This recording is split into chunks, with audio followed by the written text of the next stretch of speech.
धामी तेरो है कमाल, धामी तेरो है कमाल। उत्तराखंड एक छोटा सा पहाड़ी राज्य जिसकी आबादी देश की कुल आबादी का सिर्फ 1% है।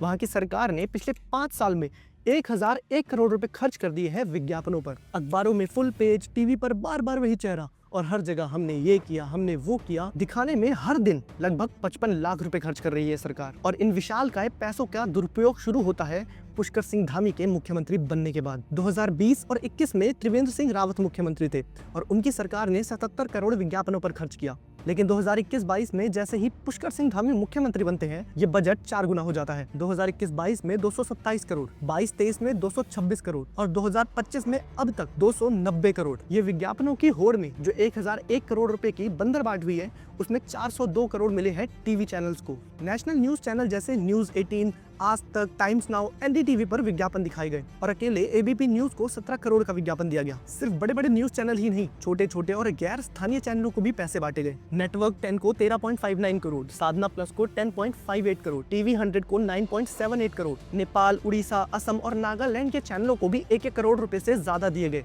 जिनका उत्तराखंड से कोई लेना देना तक नहीं है। अखबारों का चलन थोड़ा कम हो चुका है, लेकिन अखबारों को भी 130 करोड़ के विज्ञापन बांटे गए हैं। विज्ञापन यानी पीआर एजेंसी को भी 128 करोड़, डिजिटल मीडिया यानी एसएमएस और व्हाट्सएप के जरिए सरकार हम तक जो विज्ञापन पहुंचा रही है, उन पे भी 62 करोड़ रुपए खर्च किए गए हैं। और इस जमाने में जब कोई रेडियो सुनता भी नहीं है, वहाँ भी 31 करोड़ रुपए के विज्ञापन दिए गए। वाह क्या सीन है।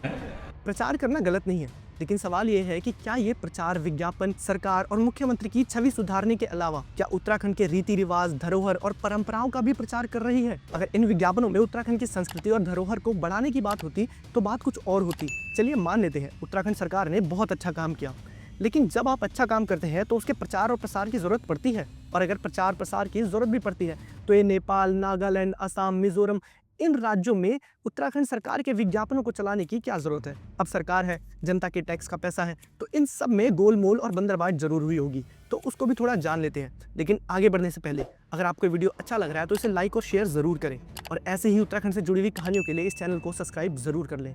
सुप्रीम कोर्ट ने 2015 में एक फैसला दिया था, सरकारी विज्ञापन जनहित में जारी होने चाहिए, वो गैर राजनीतिक होने चाहिए। सरकारी विज्ञापनों का इस्तेमाल राजनीतिक प्रचार के लिए नहीं किया जाना चाहिए।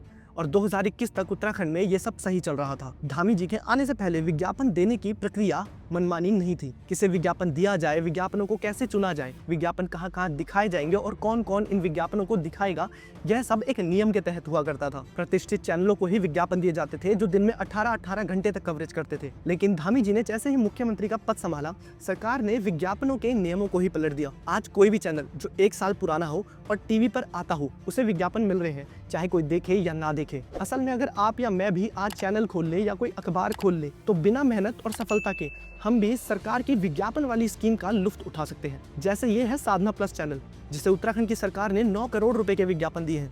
इनके चैनल पे 100-200 से ज्यादा व्यूज तक नहीं आते और इससे ज्यादा व्यूज तो मेरे ही चैनल पे आने लगे हैं। ऐसे अखबार हैं जिनको पढ़ने वालों की संख्या तक बहुत कम है, उन अखबारों में भी सरकार अपने विज्ञापन छाप रही है। सरकार के लिए एक से 2 मिनट की रील बनाने के लिए इन्फ्लुएंसर्स को 4 से 5 लाख रुपए तक मिल रहे हैं। फर्जी वेबसाइट, फर्जी प्लेटफॉर्म जहां सिर्फ फर्जी क्लिक होते हैं, वहां आपको लोग या दर्शक नहीं मिलेंगे, लेकिन धामी जी की फोटो जरूर मिलेगी। ये 1001 करोड़ रुपए जो उत्तराखंड को धाकड़ बनाने के लिए इस्तेमाल किए जा सकते थे, वो धाकड़ धामी की छवि बनाने में इस्तेमाल किए जा रहे हैं। और जब बारामासा जैसे प्रतिष्ठित चैनल सवाल पूछते हैं, लोगों को जागरूक करते हैं, तो उनकी वीडियो को डिलीट कर दिया जाता है। और सोचिए, ये 1001 करोड़ रुपए उस राज्य की सरकार खर्च कर रही है जिसपे 73,000 करोड़ का कर्ज है। राज्य में बेरोजगारी है, नौकरियां नहीं है, हर दिन युवा किसी नए मुद्दे को लेकर सड़कों पे है, जहाँ की बेटियों को न्याय नहीं मिल रहा, क्राइम रेट बढ़े जा रहा है। ऐसे हालात हैं कि स्कूल खाली पड़े हैं और अस्पताल में महिलाओं को सड़क पर या फर्श पर बच्चों को जन्म देना पड़ रहा है। पलायन जैसी गंभीर समस्या के बारे में तो सोचना छोड़ ही दीजिए। सरकार का सोचना है कि जमीनी स्तर पर काम तो नहीं किया जा सकता,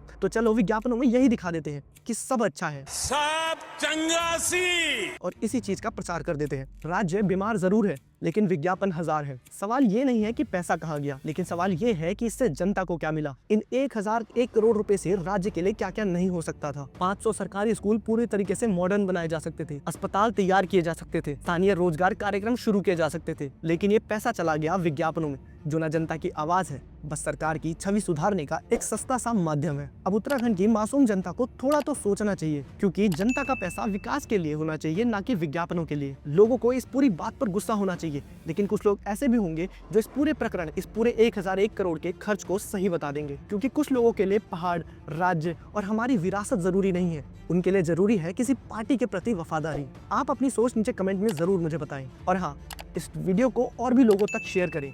मैं ऐसे ही उत्तराखंड से जुड़ी हुई कहानियां लेकर आता रहता हूं, तो इस चैनल को सब्सक्राइब जरूर करें। तब तक आप मेरी बाकी वीडियोस देख सकते हैं। धन्यवाद।